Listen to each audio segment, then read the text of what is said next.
রাত লেগে গেল। মক্কার লোকেরা যারা পালন করেছিল যে সুবহানাল্লাহ, এই রাত্রে নবীকে শেষ করে দেবো, মোহাম্মদকে শেষ করে দেবো। ঘটনাটা লম্বা, আমি ঘটনার দিকে যাব না। শেষ কথা, হযরত আলী রাদিয়াল্লাহু তাআলা আনহু নবীর কথা মতন বিছানে ঘুমিয়ে গেলেন। আচ্ছা আপনারা বলেন তো, একই আগুনেতে যদি 3-4 ভাই আমরা থাকি, আর একটা ভাইয়ের পরে খুব বড় কেসে গেছে, মার্ডার কেসে গেছে মনে করেন, এবার পুলিশ কিন্তু ধরতে আসবে ভাইটাকে। তো যদি পুলিশ ওই জানছে, সবাই বাড়ির লোক জানছে যে পুলিশ ধরতে আসবে, তো অন্য অন্য ভাইয়েরা বাড়িতে সুদ বেশি দিন না মাঠে পালিয়ে যাবে? বলেন তো, সুদ বেশি দিন বাড়িতে সুদবে না যে আমার ভাইয়ের পরে কেস আছে রে, ইয়াকে যদি ধরে তো আমরাকে ধরবে, বাবু বাড়ি থেকে পালিয়ে যায় না পায় তো আমরাকে ধরবে। কিন্তু রে সুবহানাল্লাহ, হযরত আলী নবীর কথার পরে কত বিশ্বাস ভালোবাসা ওরে সুবহানাল্লাহ। নবী বললেন, আলী রে তুমি আমার বিছানায় ঘুমিয়ে যাও রে আলী, এই মক্কার লোকেরা তোমার কিচ্ছু করতে পারবে না রে আলী, তোমার কিচ্ছু করতে পারবে না, কিছু করতে পারবে না।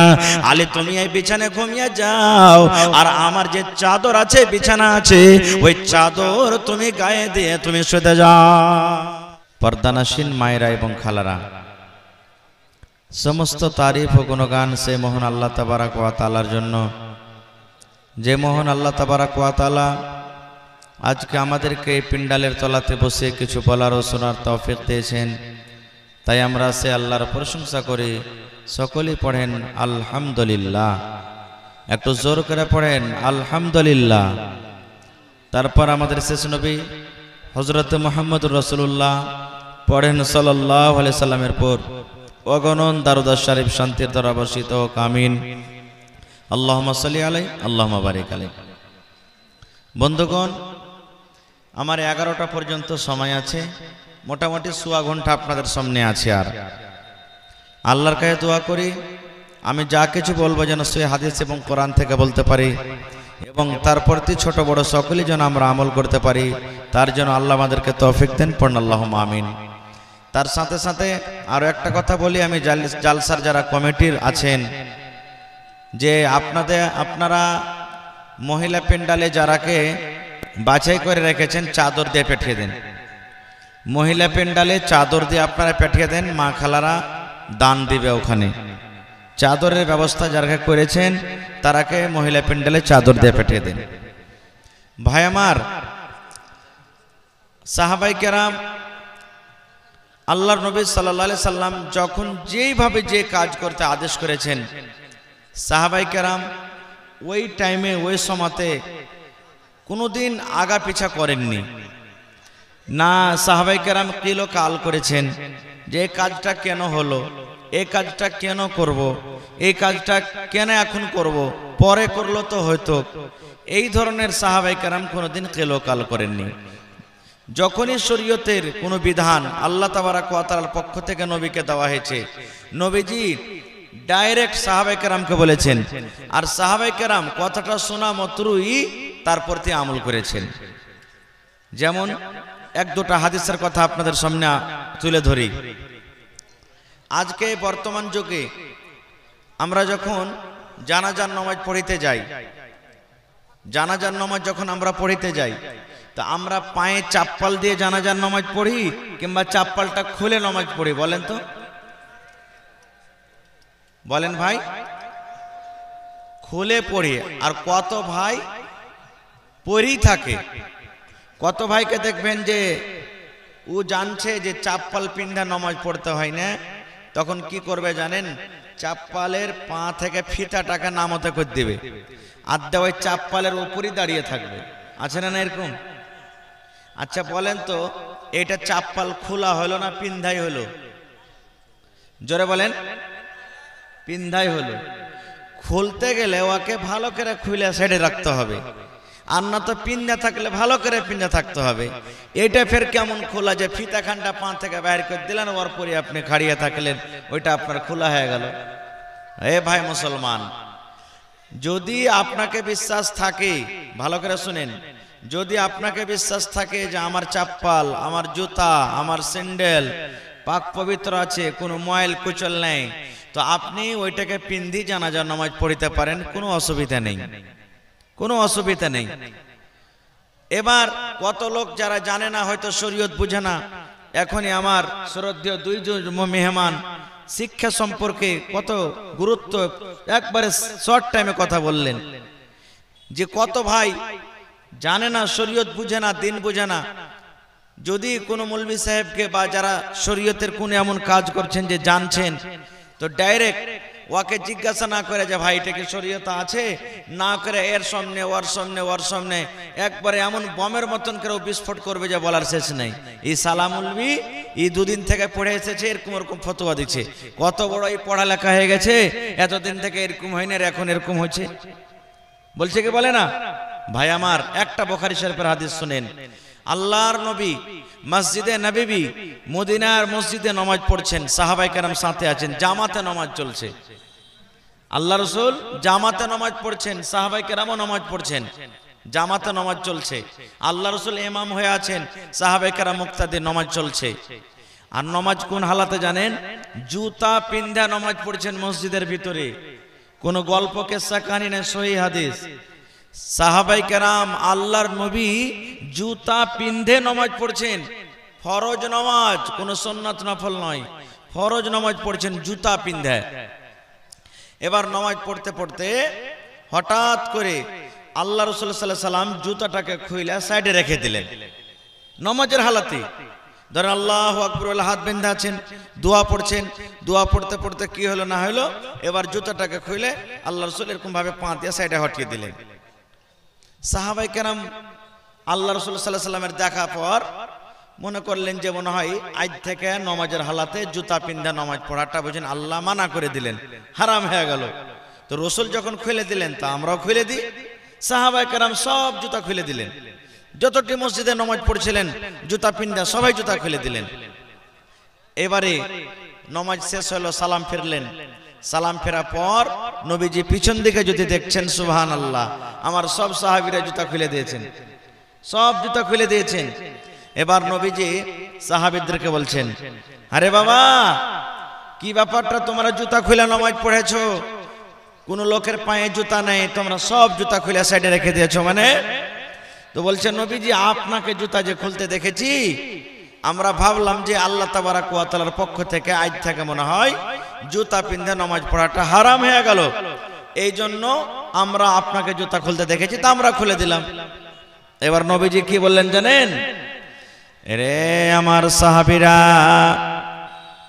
জুতা পিন্ধে নামাজ পড়াটা আল্লাহ রাব্বুল আলামিন মানসুখ করেননি, হারাম হয়ে যায়নি। জুতা পিন্ধে তুমি নামাজ পড়তে পারো, কিন্তু সাহাবীরা শুনে নাও, যখন তুমি আল্লাহর ঘরে ঢুকবে, যখন তুমি মসজিদের ভিতরে আসবে, তোমরা নিজের নিজের জুতাটাকে তোমরা দেখে নাও। সাহাবী, আমি কেন জুতাটা খুলে হটিয়ে দিলাম, কেন জুতাটা আমি পা থেকে খুলে সাইডে রেখে দিলাম? এই জন্য আমি জুতাটাকে খুললাম, আমার পায়ে যে জুতা ছিল সেই জুতাতে ময়লা লেগেছিল, সেই জুতাতে ময়লা লেগেছিল, গান্দা লেগেছিল, ময়লা লেগেছিল।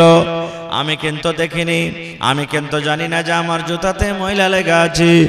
আল্লাহর ফেরেশতা জিবরিল আমিন আমার কাছে এলেন, আসার পর আমার কানে কানে বললেন, ইয়া রাসূলুল্লাহ, আল্লাহর নবী গো, আপনি যে জুতা পিন্ধা নামাজ পড়ছেন গো নবীজি, এই জুতাতে ময়লা লেগে আছে, এই জুতা আপনার নোংরা হয়ে আছে, এই জুতা নাপাক হয়ে আছে, এই ময়লাওয়ালা জুতা পরে নামাজ হবে না গো নবীজি, তাড়াতাড়ি করে আপনি জুতাটাকে খুলে সাইড করে দেন।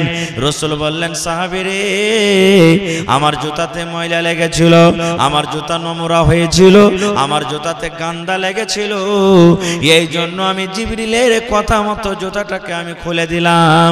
এ আমার সাহাবীরা, তোমরা শুনে নাও, যখন তোমরা মসজিদের ভিতরে আসবে, যখন তোমরা জানাজার নামাজ পড়িতে যাবে, জানাজার নামাজে তোমরা দাঁড়াবে, তোমরা নিজের নিজের চাপ্পালকে দেখে নাও, তোমরা নিজের নিজের জুতাকে তোমরা দেখে নাও। যদি তোমাদের বিশ্বাস থাকে, তোমাদের যদি ইয়াকিন থাকে, আমাদের জুতাতে কোনো ময়লা নাই, আমাদের চাপ্পালে কোনো ময়লা নাই, আমাদের চাপ্পাল নোংরা হয়ে নাই, আমাদের জুতা নোংরা হয়ে নাই, আল্লাহর নবী বলেছেন, সাহাবীরা আমার উম্মত, ওই চাপ্পাল জুতা পরে তোমরা নামাজ পড়তে পারো, কোনো রকমের বাধা নাই। কেন হাদিসটা আমি বললাম যে সাহাবায়ে কেরাম শরীয়তকে কতটুকু মানতেন, নবীকে কতটুকু মানতেন। আল্লাহ রাসূল তারাকে জুতা খুলতে বলেননি, শুধু নবীকে করতে দেখেছেন বলে কি করলেন, সুবহানাল্লাহ, সব জুতা খুলে দিলেন।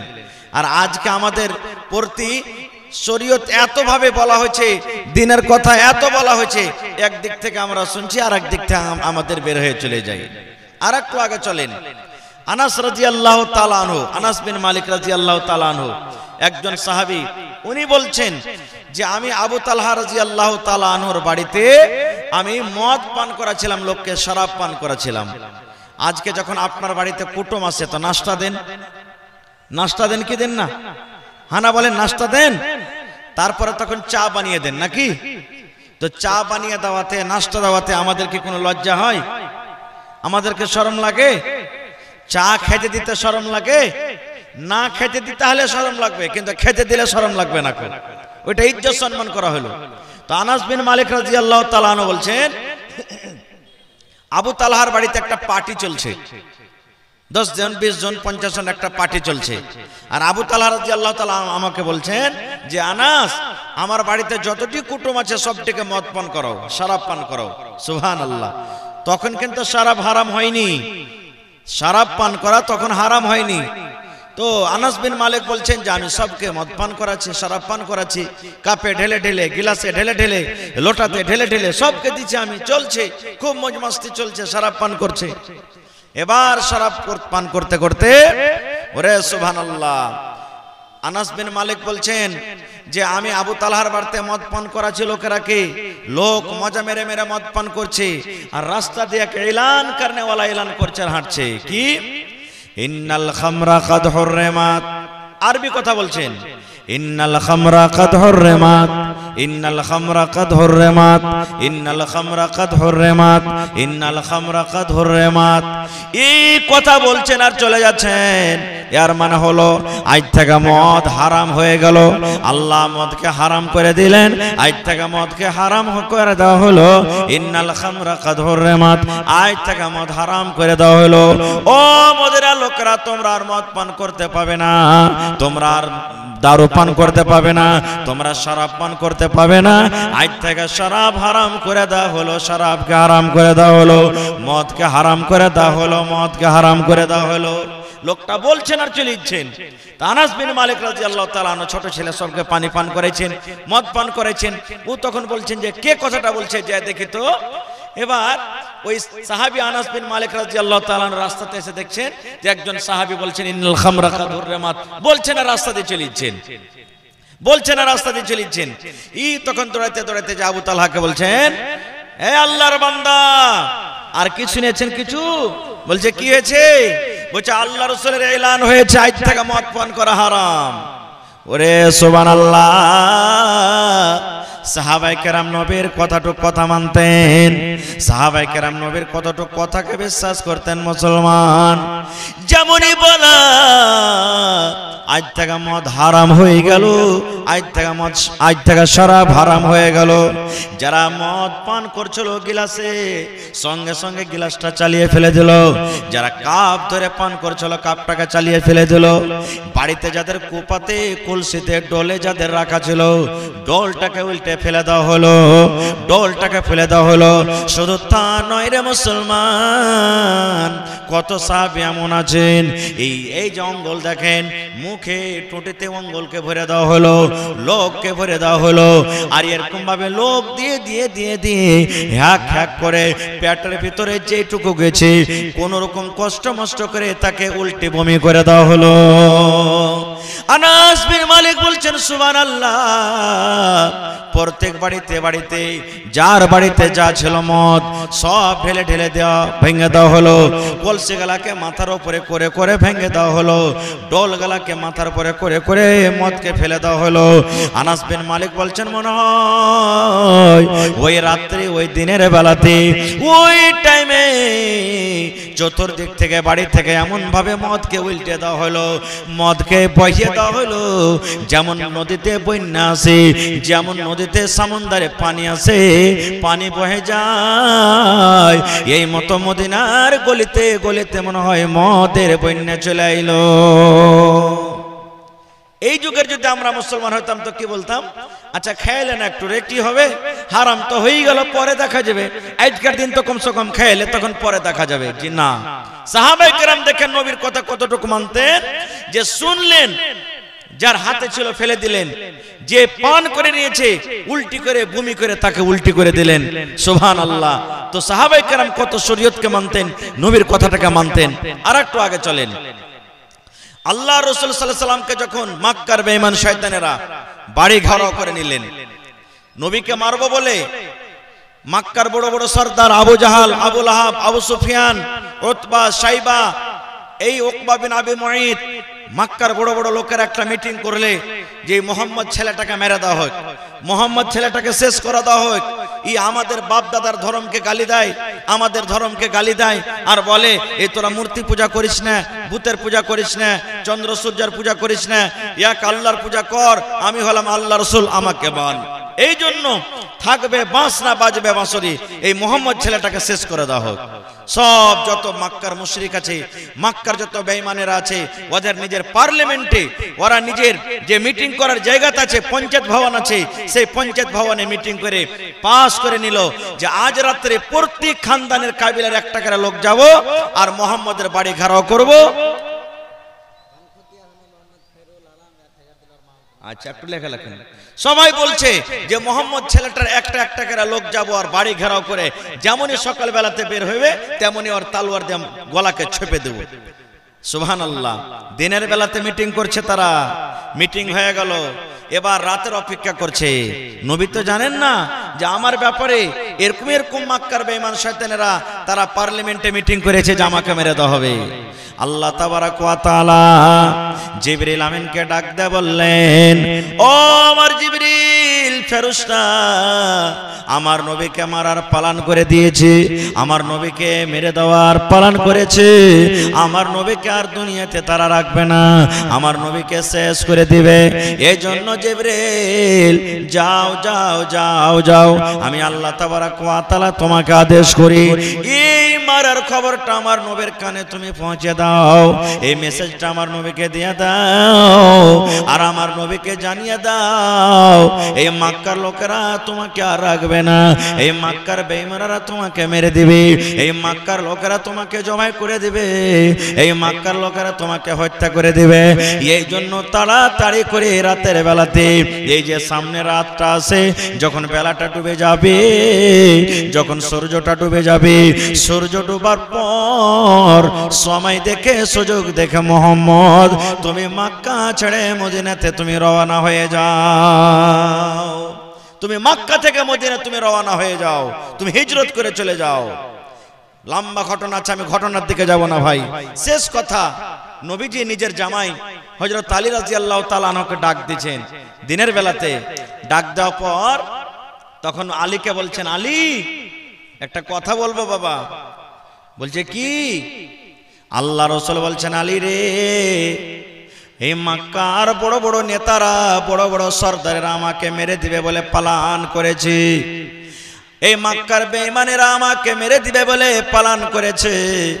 আর ওই বেঈমানের মধ্যে আমার চাচা আবু জাহাল আছে, আমার চাচা আবু সুফিয়ান আছে। এই জন্য রে আলী, আমি হিজরত করে আজ রাতে আমি চলে যাব মদিনা। তোমাকে একটা কাজ করতে হবে আলী রে, আজ রাতের মতো তুমি আমার বিছানাতে ঘুমিয়ে যাবে, আর আমি যে চাদরটা গায়ে দিয়ে ঘুমাই ওই চাদরটা দিয়ে তুমি মুখটা ঢেকে নেবে, চাদরটা তুমি গায়ে দিয়ে, তুমি চাদরটা গায়ে দিয়ে তুমি শুয়ে যাবে, ঘুমিয়ে যাবে। আর আলী শুনে নাও, আমার সাথে সাথে তোমাকে আমি নিয়ে যেতাম, কিন্তু নিয়ে যাব না। কেন নিয়ে যাব না? মক্কার লোকেরা নবীকে খারাপ মনে করতো, মক্কার লোকেরা নবীর কথা মানতক না, কিন্তু নবীকে আমিন আমিন বলে ডাকতো, নবীকে সাদেক সাদেক বলে তারা ডাকতো। আজকে আমাদের যখন টাকা হয় আমরা ব্যাংকে জমা করতে চলে যাই, ইউনিয়ন ব্যাংকে জমা করতে যাই, এসবিআই জমা করতে যাই, বরোদা ব্যাংকে জমা করে দেয়, বিভিন্ন রকমের দুনিয়াতে ব্যাংক আছে।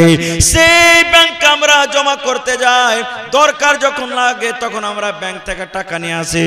ওই যুগে সব থেকে বড় ব্যাংক ছিলেন নবী মুহাম্মদ সাল্লাল্লাহু আলাইহি সাল্লাম।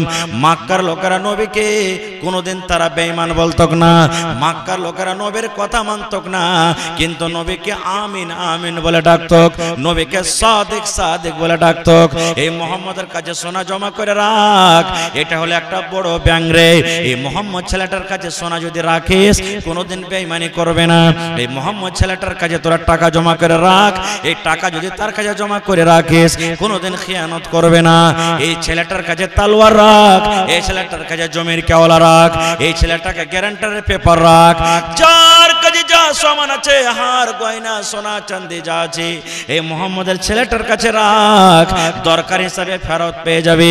কারণ মক্কার জমিনে এই মুহাম্মদ বলে একটা এমনই ছেলে যে জীবনে কোনোদিন বেঈমানি করতে জানে না, জীবনে কোনোদিন দাগা দিতে জানে না, জীবনে কোনোদিন শয়তানি করতে জানে না, জীবনে কোনোদিন খেয়ানত করতে জানে না।